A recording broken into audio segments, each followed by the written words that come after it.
We're about to dive into a story where finding your place, where belonging can literally cost you everything. And it all boils down to one single question. What if the same hands that could take a life could also, just as easily, save one? Yeah, this is a story where that line between hero and villain gets so blurry, sometimes it just vanishes altogether. Okay, so picture this. A town split right down the middle. There's a line drawn in concrete, but it's not a river or a wall. No, it's something way stronger. Money. You've got the West Side rich kids on one side and the East Side outcasts on the other. Two different tribes living under the very same sky. Now, on the surface, the whole thing seems pretty simple. You've got the Socs, that's short for socials, by the way. They've got it all, the cash, the fancy Mustangs, the rings. And the greasers? Well, they've got their greasy hair, their leather jackets, and this unbreakable bond. They have each other. And that's everything. So, let me introduce you to our guy, Ponyboy Curtis. He's a greaser, for sure, but he just doesn't quite fit the mold. This is a kid who gets lost in books, in movies, and in the crazy colors of a sunset. He's kind of like an outsider, even inside his own group of outsiders. And then you've got his older brother, Derry, the Rock. See, after their parents died, Derry gave up a college scholarship. He started working 2 jobs just to keep his brothers Ponyboy and Soda Pop from being split up. He is tough, maybe a little too tough, but every single hard edge on him was forged from a fierce need to protect his family. And this is Johnny Cade, the gang's pet, you could say. He's the one everybody looks out for, mainly because his life at home is a total nightmare. He's quiet, he's scared, and he's just looking for the one thing he can't find anywhere else, a real family. And you know what? He finds it with the greasers. So, this tension between the two gangs, it's always there, just simmering right under the surface. But one night, it just boils over. A fight at home sends Ponyboy running out to a park, just to cool his head. Thing is, he's not alone. And this moment right here, this is the point of no return.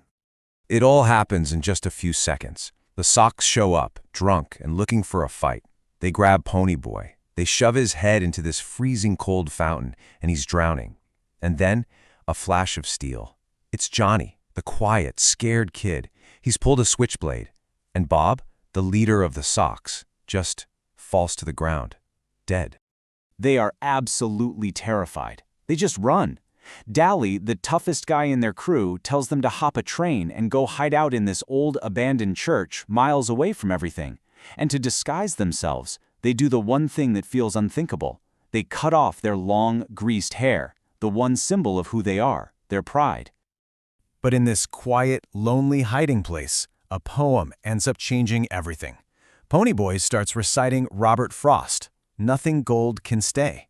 It's all about innocence, about beauty, and about how the absolute best things in life are always temporary. For Johnny, who's seen so little good in his life, these words are a complete revelation.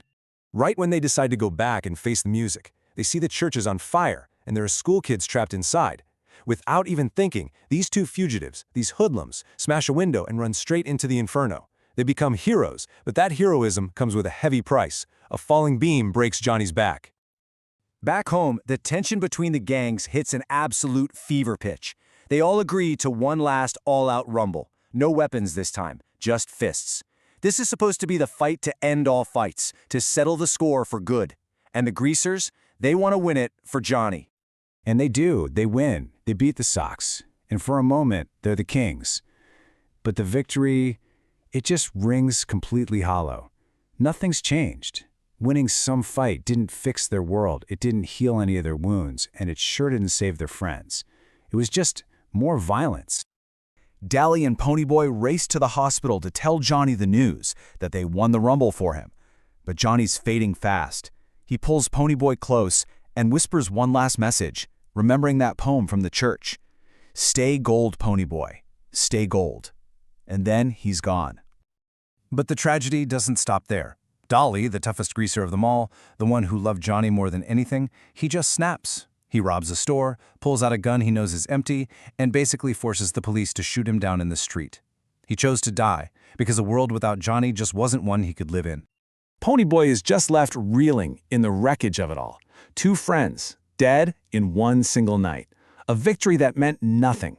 He starts to shut down, to get hard, because that feels like the only way to survive all that pain. Then he finds a letter, one that Johnny wrote before he died. And in that letter, Johnny explains it all. Stay Gold isn't about being rich or tough. It's about protecting that small part of you that still sees the good in the world, that can still stop and appreciate a sunset. It's a final plea. Don't let this world's cruelty make you cruel too. And that's when the story just becomes this masterclass in empathy. The real lessons become so clear. Violence is just a dead-end cycle that solves nothing. Family is about who you choose to fight for, not just who you're related to. And maybe the biggest lesson of all, you can actually heal by telling your story, by using it to help someone else, which is exactly what Ponyboy decides to do. So, I'll leave you with this thought. Greasers and Socs were just labels, right? They were just containers for everyone's fear and misunderstanding. And while those specific labels might be gone now, the lines we draw between each other, oh, they're still here, every single day. So the question is, are we brave enough to see the person on the other side,